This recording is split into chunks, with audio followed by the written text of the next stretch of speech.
Now we're going to pivot into our next session. This is what I'm really excited about.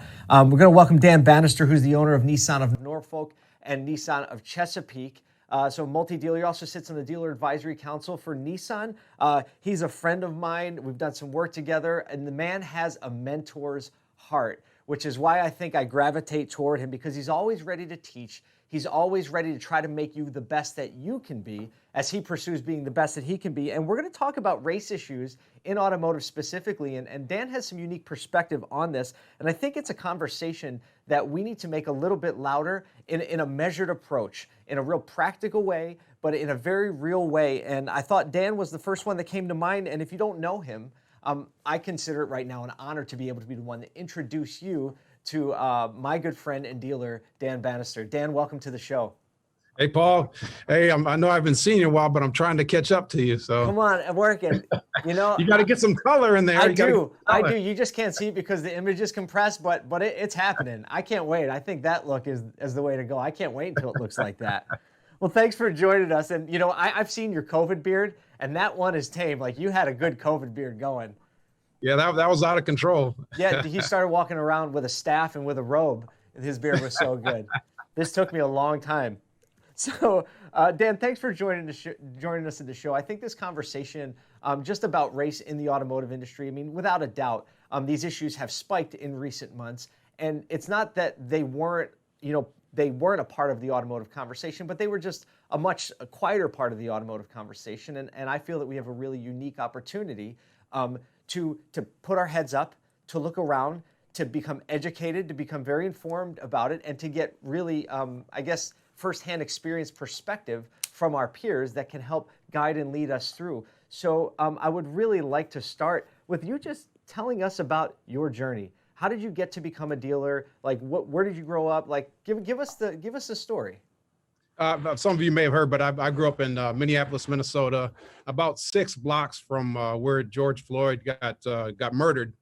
And, watching what was happening and seeing my city burn down and all the chaos that was going on there was very, very difficult to watch. But so I was a 3-sport athlete. I played basketball, ran track, and played football. And I got recruited for all 3. Ended up deciding to go to UNC Charlotte. And right out of school, I thought I was going to be going in the NBA. That didn't work out. So I bought a car like 2 weeks prior to that.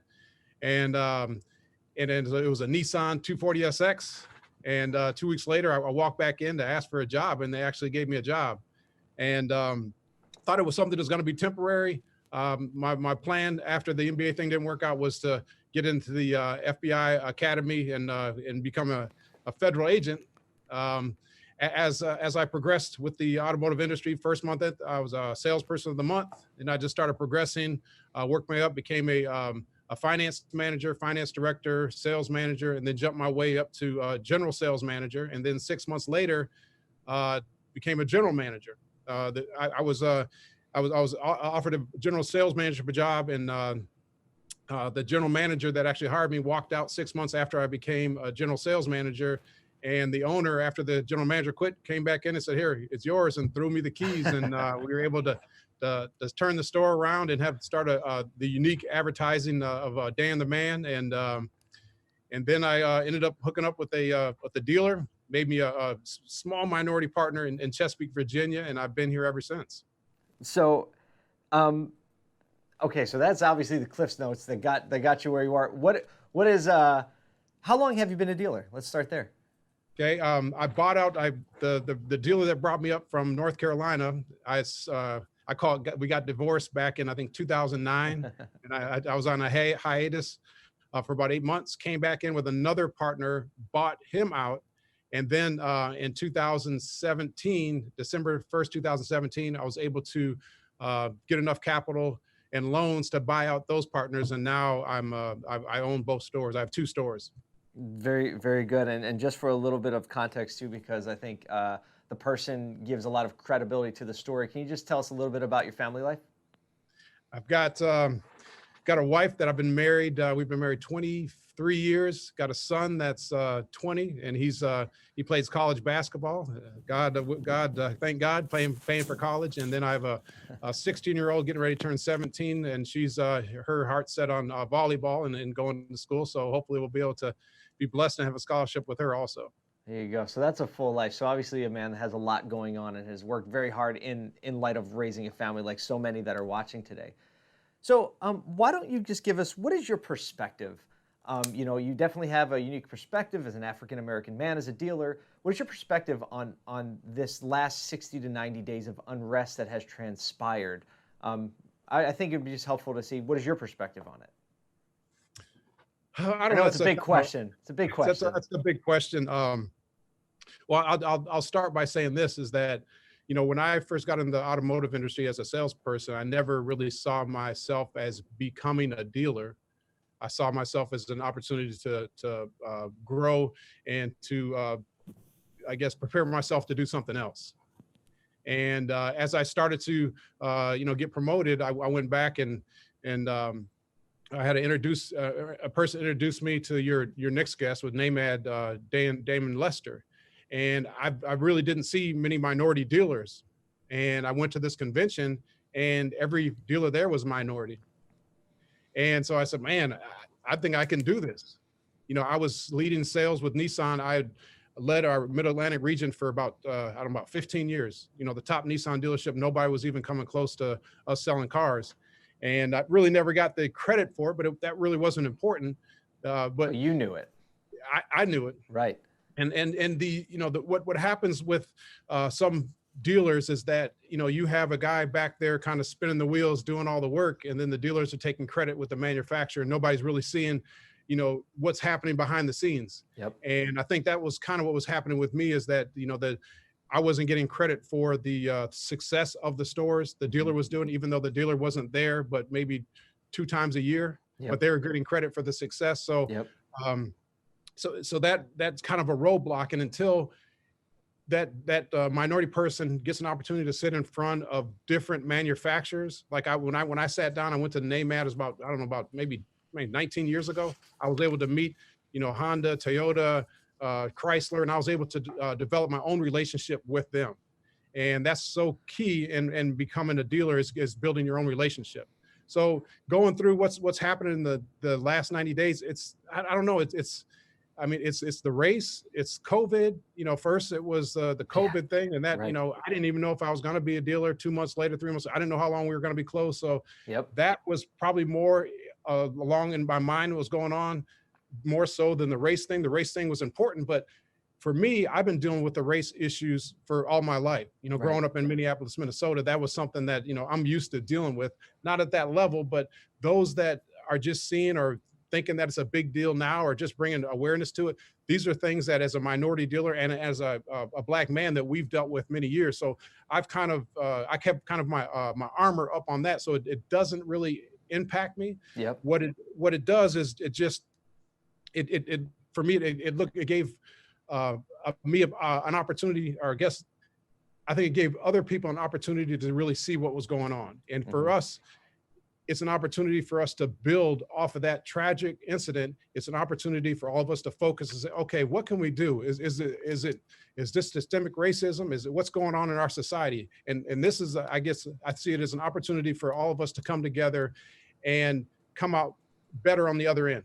That we're actually focusing on those issues that I've always had to deal with, but somebody's actually bringing to light and making it a public statement and, hey, this is what we need to deal with. One of the most difficult things about becoming a dealer is the capital, is the capital requirements, right. And to go to a bank and say, hey, this is me, this is my record. That's just not good enough. And I've always going into once becoming a dealer, it doesn't stop the race thing. It's not like I've arrived. You have people from my race and other races that won't shop with me because of my race, in spite of it. From my own race to say, well, I'm not going to support him because he's a Black man, from my race and from others. But then I have some of the best customers that don't look like me, that'll come do business with me, and that are some of my best customers. And same thing with my own race. But be it just, I mean, I know I'm going all over the place, but it's you're asking specifically, you know, how has it impacted me? No, I think, yeah. I mean, like, it's a big issue again. So like, to try to put a point on like how is it impact, I think your just answer in and of itself is just indicative. It's just like, hey, it's very broad, right? And it has nuance in just about every area. Oh, I would tell you this: everybody's experience is different. Yep. My experience and what I deal with is different than somebody else's. Right. And you know, when you look at it, my roadmap and how I got to where I am is completely different from somebody else's. And so that is the emotion of what happened and what they're dealing with right now is going to be different. And because my roadmap is different, some people are not going to be able to relate to it, and some people are going to say, "Well, you don't understand" or whatever. So, you know, I've been through it. Yep. Well, I can't say it's all just based on race. Yep. You know, it's not easy. You have many of the dealers right now that are second generation, third generation, fourth generational dealers. Well, I didn't get that. I didn't have a father or mother to give me a bunch of money. I did with the sweat of my brow getting to where I am right now. Yep. And just because like I was saying earlier, just because I'm here right now, I'm not one of those, I'm not a mega dealer. I have debt. I had to borrow the money to be able to pay off my partners. And now this is when the real work begins. Right. And just because I became a dealer doesn't mean that I have arrived. Now it is where I really have to put in the work and pay off my debt, you know, buy my land and really try to create some generational wealth for my family. And I think that's where it comes from, is that, you know, many of us minorities, that's what we missed out on. Yep. Is when we were promised, my ancestors were promised 40 acres in a mule, and they were given it. That was the opportunity right there for America to do right by the minorities. Yep. And you know what happened? The next president that came in took in, they set up their own government, the slaves. They're harvesting their own crops. They were doing everything, and they made that land there, and that was the first step to generational wealth. But what happened is the next president came in, signed an order, and gave all that land back to the original owners and kicked them all off the land. So, you know, we talk about, you know, I'm not a reparations person or anything like that. I'm not like that. But that one act right there changed the whole. Right. It set things in motion to get us to this point. And right. So, and that could have been the thing right there that we wouldn't even be talking about this right now. Right. Because that one point in history. That one point in history, I think that was one of the most significant things that happened in American history, is that we had an opportunity to build and to create our own wealth and take care of our families. And it was taken from us, not me, but ancestors. And now we are just at that point, you know, like Damon Lester will come on and tell you, I think the first minority dealer was in 1965, I think, 1966. Yeah, I think you're right. And at the peak, we had 765 minority dealers. Now we're down to, I should say black dealers, and now we're down to 265. And, you know, that's not creating generational wealth. And in order for any community to be able to prosper, you got to be able to leave something for your kids. And so my goal is to leave something for my kids, but it's not only just for my family. My goal is to mentor, just like you said at the beginning of the show, is to mentor somebody else and make sure that it doesn't take them 20 years to get to where I am today.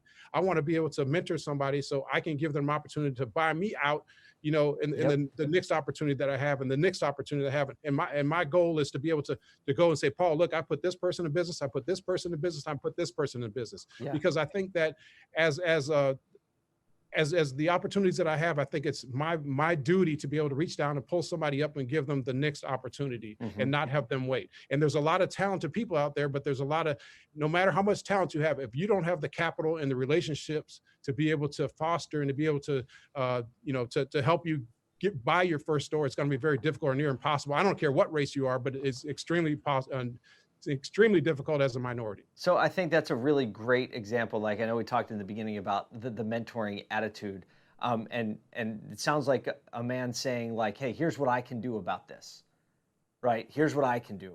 You can take some of what you've been given And now you can intentionally build your business in a way where you're saying, look, I'm going to focus, yes, on creating opportunity for my family and growing generational wealth, but also how can my legacy be one that brings other people into the mix? That's what I'm hearing you say.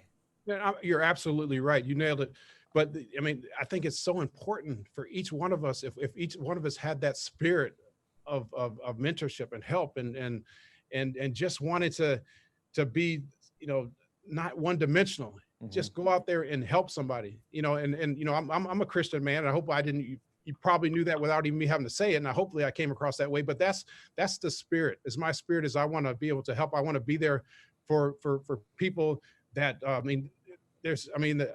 I don't want to get into it, but the parable of talents, and I'm sure you're familiar with that. If those of you that are listening, look up the parable of talents, and that's one of the things is that that those that have the ability, you need to go and help.